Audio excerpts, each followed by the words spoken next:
Varias fueron las etapas del capitalismo, pero una de ellas es el neoliberalismo. Pero, ¿qué significa este término? Se dice que este modelo está relacionado a la desigualdad, pero ¿tú qué crees? En este video te brindaremos información para que respondas tus dudas.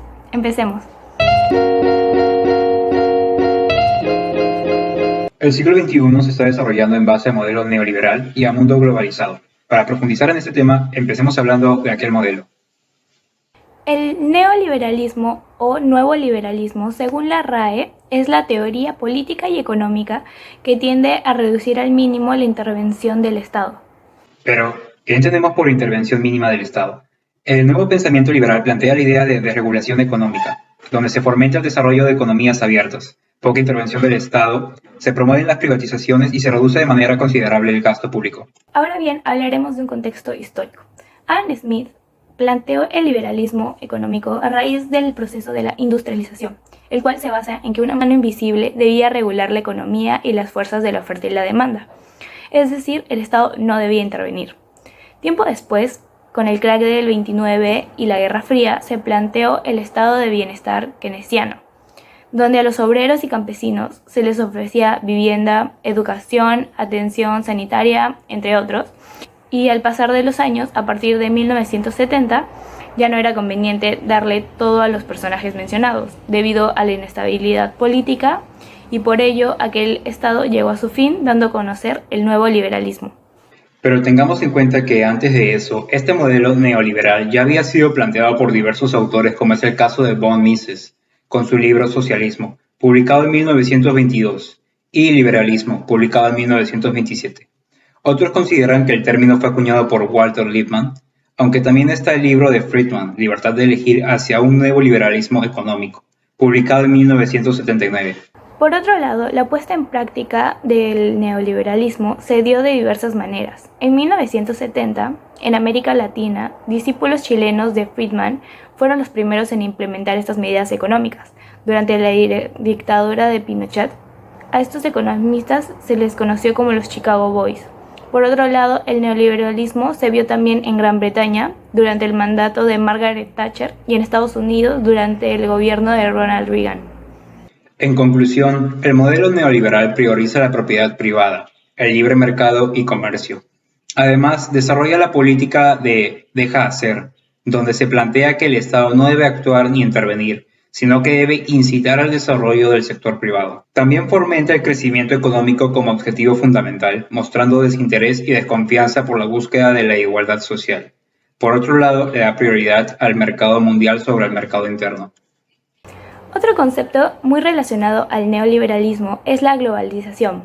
Por ello, en este video hablaremos sobre la economía mundial, concepto de especial relevancia en las últimas décadas, que a nivel básico entiende al sistema económico como globalizado y libre de barreras. La economía mundial permite que las empresas operen de manera legal en diferentes territorios a lo largo y ancho del mundo.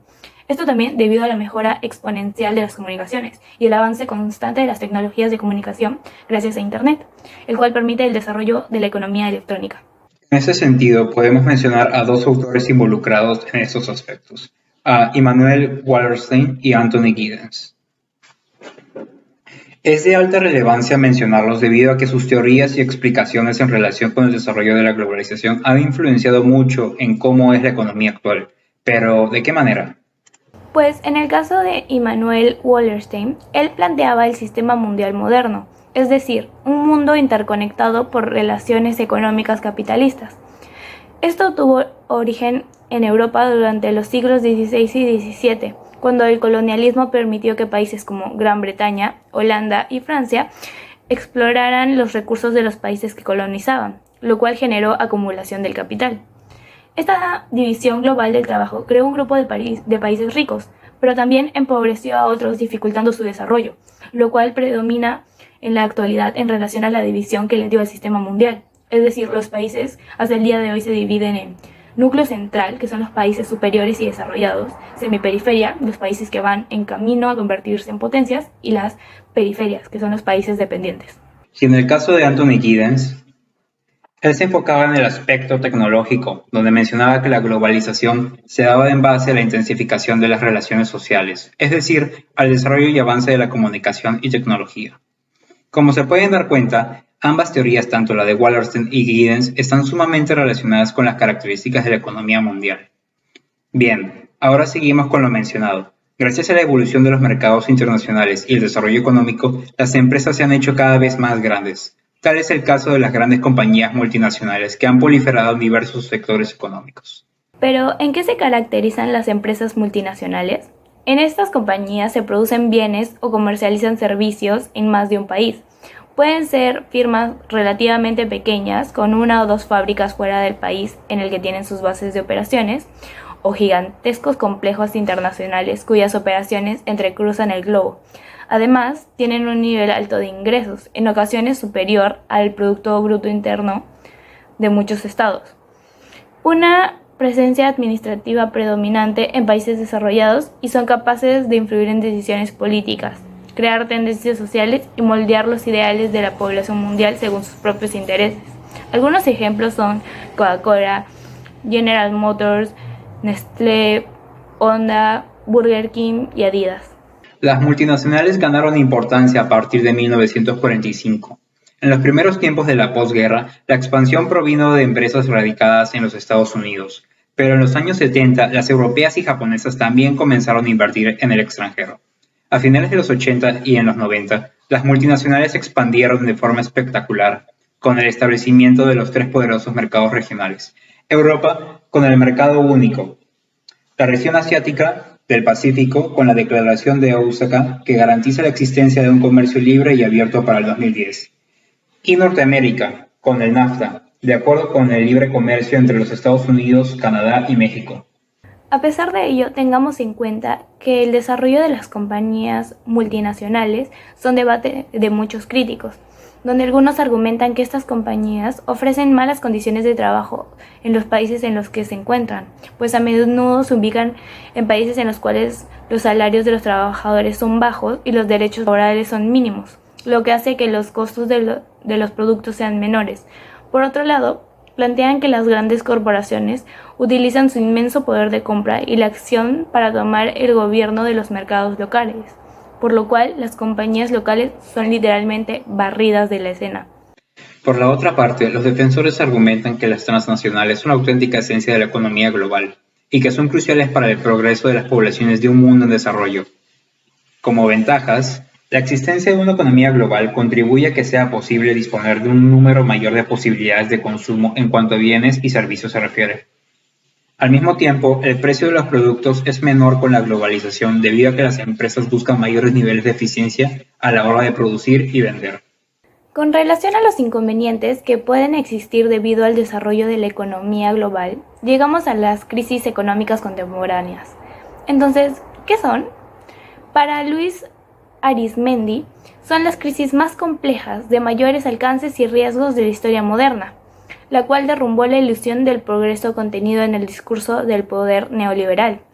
Por otro lado, se argumenta que una crisis contemporánea es una crisis global que pone en juego a todas las dimensiones de la vida civilizada. Se dice que la economía mundial está en una crisis contemporánea, pues hay muchos problemas que no están resueltos, los cuales son disimulados por décadas de deuda.